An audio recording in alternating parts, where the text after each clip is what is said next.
आपको पाठ 6 प्रकृति की सीख नामक पाठ पढ़ाने जा रहे हैं। ठीक है, क्या है?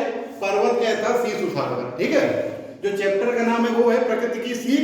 ठीक है, और उसमें क्या है? ये कविता है, इसको हम आज आपको बताएंगे। ये लिखा किसने है? सोमनलाल द्विवेदी ने, जो कि फतेहपुर से बिंदगी, फतेहपुर एक जिला है और बिंदगी एक जगह है, वहां रहते थे, उन्होंने लिखा हुआ है। पर्वत के बारे में बता रहे हैं। क्या? पर्वत के बारे में। पर्वत जानते हो क्या होता है? वर्ल्ड का सबसे ऊंचाई वाला पर्वत, जो कह दिया जाए कि संसार का सबसे ऊंचा पर्वत कौन सा है, तो माउंट एवरेस्ट है, जिसकी ऊंचाई है 8,848.86 मीटर या 8.8 किलोमीटर। ठीक है, उसके बारे में बता रहे हैं। कह रहे हैं पर्वत कहता शीश उठाकर। पर्वत क्या कह रहा है कि मेरी तरीके से क्या करो? शीश उठाकर। जब कभी आप पर्वत को देखते हो तो ऐसे स्थिर करना पड़ता है, क्योंकि बहुत ऊंचा है, 8.8 किलोमीटर है।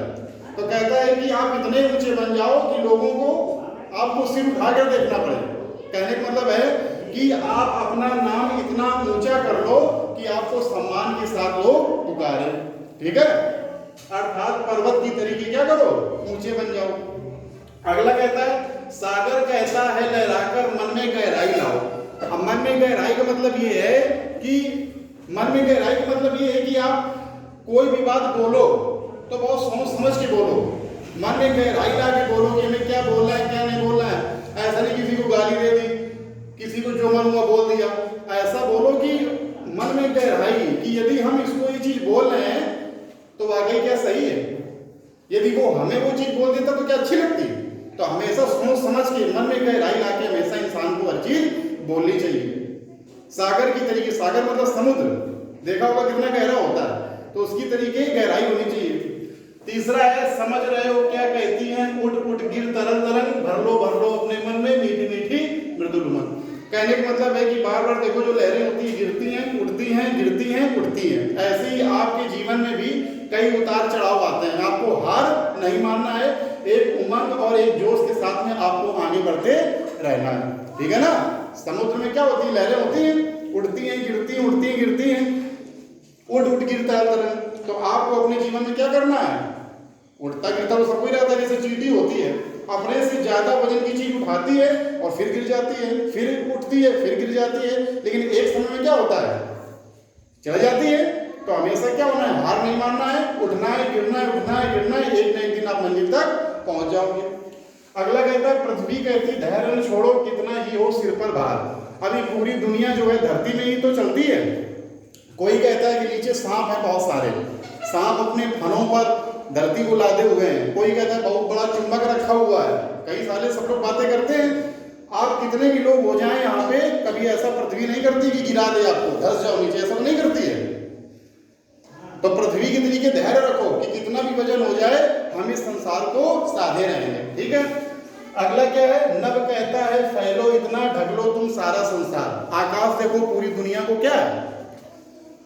पूरे दुनिया को ढके हुए है, ढक लो तुम सारा संसार। इसका मतलब क्या है? जैसे देखो मोदी जी हैं, मोदी जी को अभी तक 13 पुरस्कार मिले, 13 सर्वोच्च पुरस्कार मिले। अभी मिस्र का मिला है ना, ऑर्डर ऑफ द नाइल, मिस्र का एक पुरस्कार होता है। जहाँ जहाँ जाते हैं, अमेरिका जाए, चाहे रूस जाए, चाहे भूटान जाए, चाहे मालदीव जाए, उनको पुरस्कार मिलता है। क्यों? क्योंकि उन्होंने अपनी इतनी ख्याति बना ली है। जब तुम कोई अच्छा काम करते हो तो तुमको किसी से बताने की जरूरत नहीं है, लोग जानने लगते हैं।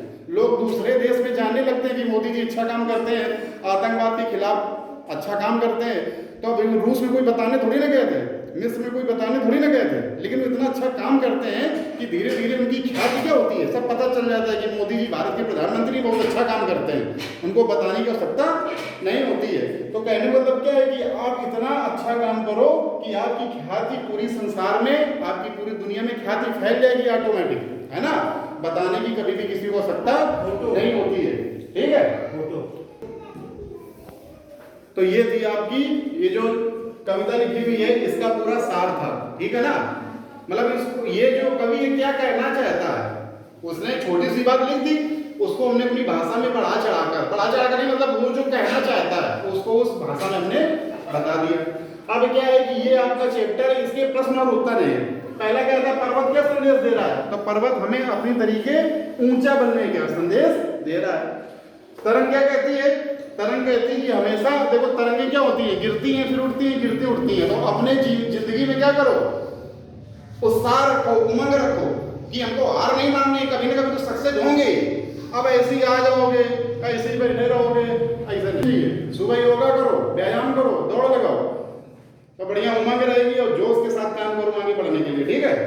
तीसरा क्या है, धैर्य के संबंध में पृथ्वी का क्या संदेश है, तो पृथ्वी के सिर पर बहुत अधिक भार है और वह धैर्य पूर्वक इसको सहती रहती है और सबको धैर्यवान होने की प्रेरणा देती है। धैर्य हमेशा बनाए रखो, है ना। कुछ लोग धैर्य हार मान जाते हैं कि अरे यार, अब जैसे मान लो कोई तैयारी कर रहा है डीएम की, एक दो प्रयास किया, फेल हो गया, सोचता है अरे हटाओ यार तैयारी नहीं करेंगे। धैर्य बनाए रहो, शायद तुम्हारी किस्मत अच्छी हो, शायद तुम्हारा भगवान सुन ले, है ना। तो कभी भी हार नहीं माननी चाहिए, हमेशा धैर्य बना के रखते हुए काम को आगे करते रहना चाहिए, ठीक है। अगला, संसार को ढक लेने की सीख कौन देता है, तो आकाश दे रहा है।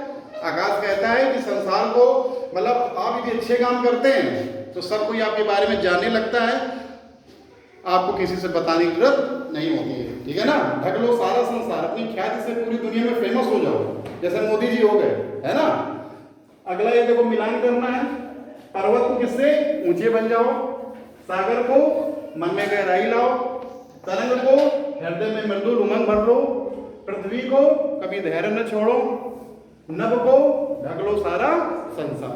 अब क्या कहता है, सोच और विचार, हम सब हर समय कुछ ना कुछ नया सीखते रहते हैं, हमारे आसपास बहुत कुछ ऐसा होता है जो सीखने में मदद कर देता है। बताइए आपके आसपास ऐसी कौन सी चीजें हैं जो हमको कुछ ना कुछ सिखाती हैं। 4 चीजें हैं, वृक्ष, फूल, नदी, कोयल। अब आप लोगों में से कोई ना कोई बताएगा कि वृक्ष हमको क्या सिखाता है, फूल हमको क्या सिखाता है, नदी क्या सिखाती है, कोयल क्या सिखाता है। ठीक है बेटा, वृक्ष क्या सिखाता है हमको?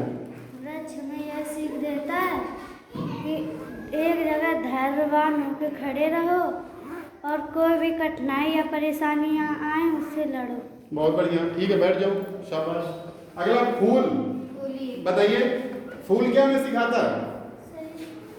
फूल हमें दूर दूर तक सुगंध देता है। हाँ, सुगंध देता है कि अपनी इतनी अच्छा नाम कराओ कि लोग आपका दूर दूर तक नाम याद रखें। बैठ जाओ, आप बताओ। तीसरा क्या है, नदी। नदी में क्या शिक्षा देती है? नदी प्यासे को पानी पिलाती है और हर कठिनाई को पार करती है। ठीक है, बहुत बढ़िया। अगला, कोयल।